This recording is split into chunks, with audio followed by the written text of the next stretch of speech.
Hello, Sanbanani. Welcome to this live reading for the total lunar eclipse in Pisces today, the 7th of September 2025. Mina Makhosi Nomabutho Emsamo. I'm Hani Makwakwa to my parents, and this is Sangoma Society, where we demystify the astral and the ancestral. And today we're going to be talking about the total lunar eclipse happening in the North Node in Pisces today, the 7th of September 2025. Listen, I think this transit is feeling very gentle. But if you're conscious of yourself, if you have a level of awareness of yourself, you will realize that there are little hot button issues that are bubbling up and feeling quite tender right now, where I think we call them triggers. Yes. You'll be feeling a little more triggered right now. The reason for that is because this particular eclipse is one that is calling for us to do the shadow work. We're always encouraging that we do the shadow work with our full moons, right? But this eclipse is one in a trilogy. So the first eclipse in Pisces, lunar eclipse in Pisces, we saw last year, September. I think it was September 17, 2024, right? And that would have been the beginning of something that was that would have a decision that you would have made about what it is that you're prepared to do for the dreams that you have for your life, right? Now, when we look at where we are with whatever that decision was in September of last year, I don't know if you can hear that plane. I'm so sorry. Just gonna let it pass because I feel like I can't hear myself think. Okay, so now, this decision that you would have made in September of 2024 with that first lunar eclipse in Pisces, when we get to September 2025, and now we're having a total lunar eclipse in Pisces, whatever that decision was about the work you're prepared to do for the dreams you hold for your life. You said, I'm going to go hard here in this direction for this reason. That decision now, today, is being called into question. You're being held accountable. The things that are happening around you at this moment in time are about really bringing you back to that decision. And you would have seen in May of this year when we had the new moon in Pisces.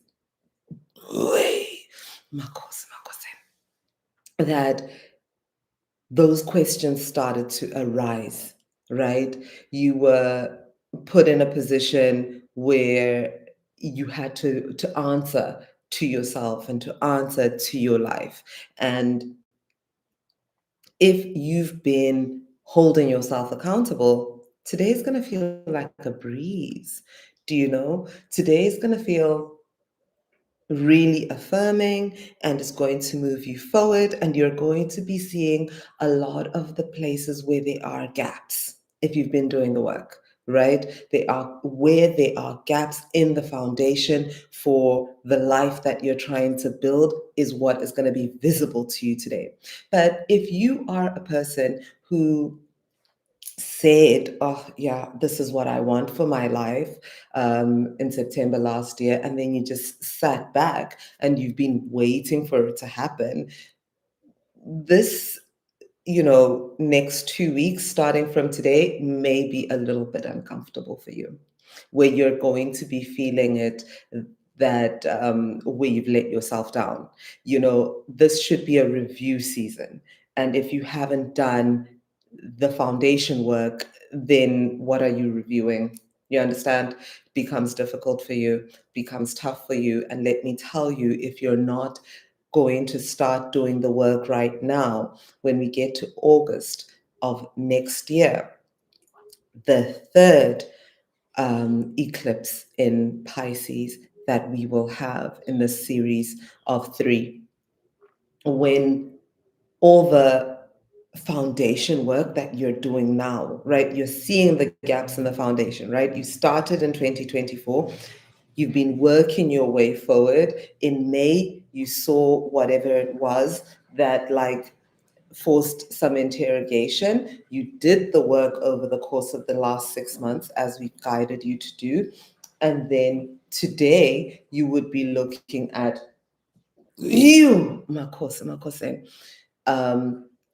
those gaps in the foundation, and where you need to review your strategy and how you could, do better with your implementation going forward. By this time next year, you will be seeing the results of those efforts in such a manner that we would say they're going to impact the next 30 years of your life. Now, why is that? Why are the events of this moment in time that impactful? Well, there is an ongoing Saturn retrograde. So Saturn has retrograded back into Pisces, which is what it is that governs the theme of this eclipse being around dreams and the work that we're prepared to do for those dreams. Why so? Pisces, dreams. Saturn, work. So when those two are together like that, it brings into question that theme, right? And whenever we are looking at a full moon, we are looking at a culmination of ideas. Whenever we are looking at an eclipse, we are looking at a moment that threads the needle of time. And this is all of those things. Guys, let me advise the shadow work, okay? The shadow work. And in this house, we always use clearing into consciousness for our shadow work. And I remember in 2020, when we first started doing clearing into consciousness as an online instead of in-person workshop or remote retreat, it was during an eclipse season. And it was because, I think, no, it was the second round of clearing we did during an eclipse season, and it was incredible. It was so, so powerful how we shifted in that time. And I promise you, looking for answers outside is one thing. You're going to get what others have experienced. You're going to get what somebody else's perspective is. But when you set yourself up so that you can look to yourself and your own ancestors, there comes with it a level of certainty when you begin to take action that you wouldn't otherwise have. The thing with holding ourselves accountable and being able to be objective that really take for granted is how much reassurance matters, is how much self-doubt can affect our consistency and our progress. And when we don't have a framework that allows encouragement, that allows for us of course, to be able to hold space for our doubts, for our fears, and for the things that frustrate us, because it's not a straight story, right? You write a plan, you start to put it into action, and life happens in between. And it's very difficult at times to understand what it is that is influencing the life that is happening in between. And sometimes what happens is that, especially if one is on a spiritual journey at the same time, we might begin to doubt our own understanding and look to elders, um, for that guidance. And yes, this time is definitely for that. Mentors, elders, parents, finding your teachability is so, so important. But the thing is that you cannot be teachable if you don't know how to interrogate your perspective objectively. What it is to be objective is to take out what is personal from how you're looking at a thing. So to hold an objective perspective on yourself means that take out all the emotional stuff, like all the ego that needs you to be a certain way, where you like take all that story out of the conversation, put it aside, and look at yourself as you would anybody else. Look at yourself as you would if you were to critique someone that you're mentoring, or that that you were training, and look at your actions and look at yourself in that light, and take out, man, all that other stuff about, yes, but the situation was. Take it all out, put it on the side, and look at the actions and interrogate. Does that action go hand in hand with that objective that I said I have? If it doesn't,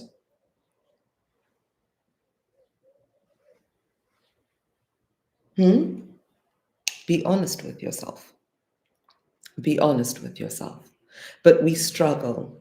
We struggle a great deal to hold objectivity for ourselves. So I think the thing that makes clearing into consciousness most powerful is that it is a guided process of meditation, journaling, nokuphahla, having a conversation with your ancestors, in which the way it's structured is such that there isn't room for story to start taking shape.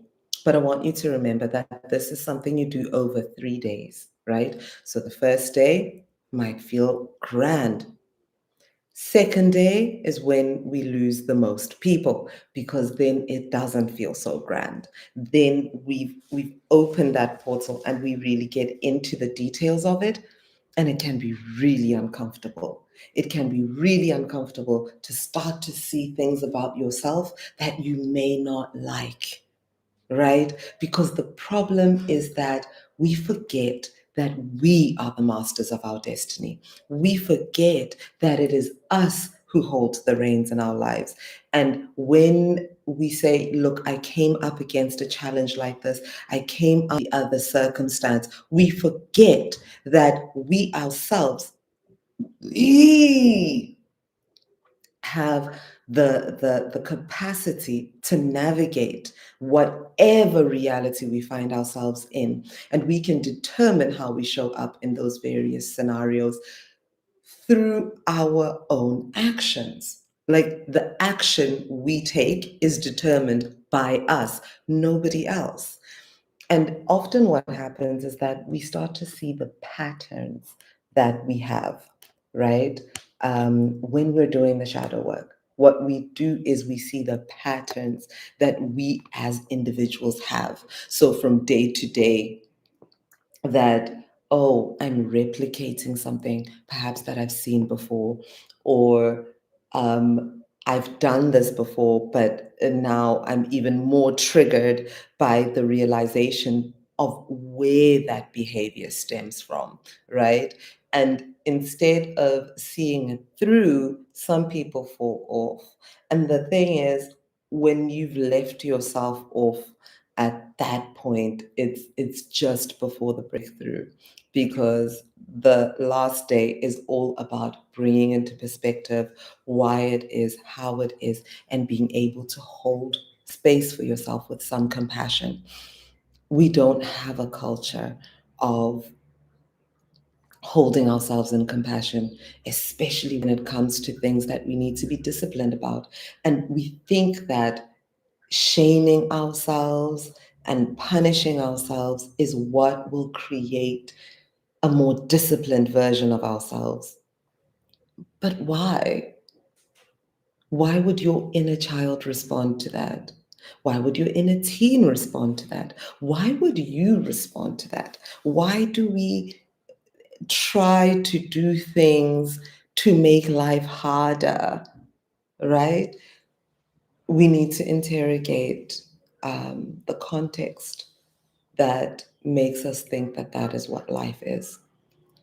We forget our political reality. We forget what it is that capitalism frames as our participation in the world, our worthiness.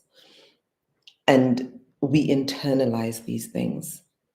And when we do that, then the only language we understand is punishment. And when we're having a hard time, or we're seeing something about ourselves that we don't like, what we do is run. And in the process of healing, you're always going to find things about yourself that you don't like. And what you need to do is hold compassion. Hold compassion, because that part of yourself is often acted out of just automatic response, right? Automatic response that has served you in times that you have had to survive. And now, when your nervous system actually has an opportunity to heal, you look at that behavior and you judge it, but you forget the circumstances that shaped that behavior. And the fact that that behavior got you through that circumstance, and that that is something that deserves to be honored, and that now that the circumstance has changed, you can afford to change the behavior into something that is much more in line with your values and intentions. But you're not going to be able to do that by shaming yourself or by running from the realization about these things about yourself. You have to do it in such a manner that holds compassion, right? And that's why we do clearing into consciousness, because it gives us a framework in which to do that. Okay. We do have a little subscriber offer for clearing into consciousness that you will see in your inboxes this week. On the 10th of September, I will be celebrating my 11th year ebungomeni, and I like to spread the joy on my anniversary. So I hope you're subscribed, so that you can share in that joy with me, and we can continue to do this work together. Makhosi Amakhulu, this week has seen some really revolutionary transits that are impacting this eclipse today, and that includes Uranus stationing retrograde in Gemini. So we know that this is a place where Uranus asks questions about self. It's the most revolutionary station for the most revolutionary planet is Gemini, right? Right, is the retrograde. So what Uranus wants to know is where you stand in the revolution. Uranus retrograde in Gemini wants to know where you stand in the revolution. Who are you to the next man? What is informing who you say you are to the next man? How are you showing up? Gemini are the twins. It is not something that, happens in isolation or alone. It is governed by Mercury. So communication and community. My cause. So we're going to see a lot of questions coming up about popular politics and what informs the loudest voices within the context of popular politics. And those questions are going to be quite topical between now and the middle of October. Fortunately, Mars is still in Libra. So that is still giving us a very objective way of experiencing these confrontations and having these conversations. We are able to hold grace for each other. Again, be reminded, this eclipse in the North Node in Pisces wants us to be accountable and requires that we are teachable, right? Makhosi. The thing with Saturn is that Saturn doesn't like to repeat itself. So if you're being reprimanded by life, circumstance, or people at this moment in time, and you find yourself digging in your heels, good luck with that. Good luck with that. I hope you know what it is that you're depending on, because this is not going to be a cute time for stubbornness. Saturn always wins. Saturn is the lord of time. Saturn governs accountability. Those two things are what forms the framework for what we know as the truth. And what we know is that the truth is unchanged by time. No matter which way you look at a thing, that is true. There is no perspective that changes the truth. That is why we encourage interrogation, because if you shake it and the things fall, and there's loose parts that fall out, those loose parts weren't part of the thing, right? So strip some of the ideology that you hold, strip it bare, see if it can stand at the light. If it can't, why hold on to it? Why hold on to it? You know, the next 2 weeks are not going to be friendly to anyone. Instead of holding on to the truth, do yourself a favor. Do yourself a favor and allow yourself